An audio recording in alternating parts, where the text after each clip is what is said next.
I've mentioned a couple times that Taylor series are very nice to work with because they let us treat functions like polynomials, even if those functions are not polynomials.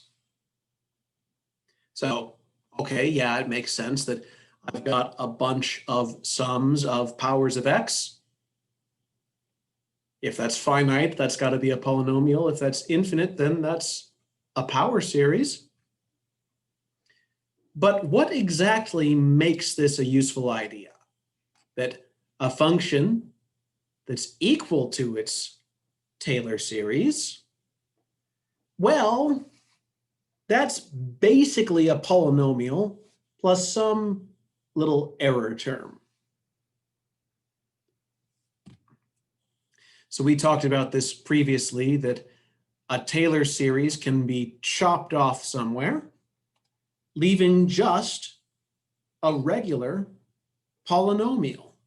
Granted, these polynomials all have a special formula, so we give them a special name.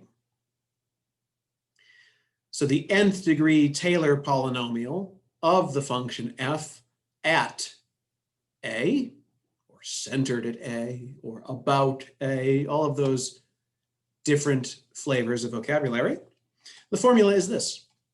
We have a polynomial where I'm taking x minus a to the power I, looks like.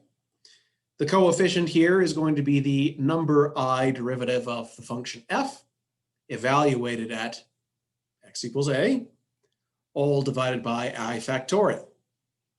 And so we will have n plus 1 terms in this polynomial.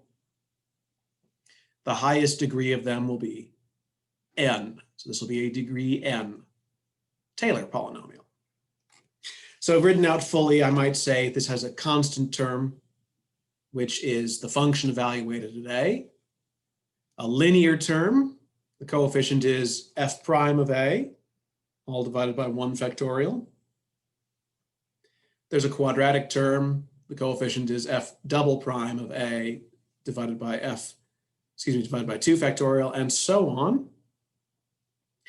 And since these Taylor polynomials are supposed to be approaching the value of f in the limit, if we stop the process early, we should have an approximation to the function. So here these squiggly equal sign is saying that, well, these things aren't exactly equal one to the other, but they are close. How close are they? Well, we've got our remainder term to figure that out. A cool thing here is that the first degree Taylor polynomial,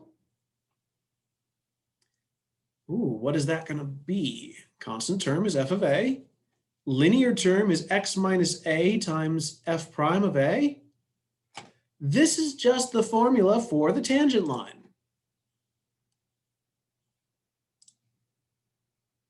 This formula right here. Now, granted, usually I write this as y equals all of this stuff, but a tangent line turns out just to be a special case. What do I mean by that? Tangent lines are just one of the Taylor polynomials. And the same way that a tangent line approximates the function, the higher degree Taylor polynomials will also approximate our original function, maybe even a little bit better than the tangent line does. So here is a graph showing a function, y equals e to the x in pink. In black here is its tangent line. In green here is the second Taylor polynomial. In blue is the third Taylor polynomial, and so on. And notice that these graphs of functions all agree at coordinate 0, 1. And the higher degree Taylor polynomials are closer to the graph of the function than the lower degree polynomials.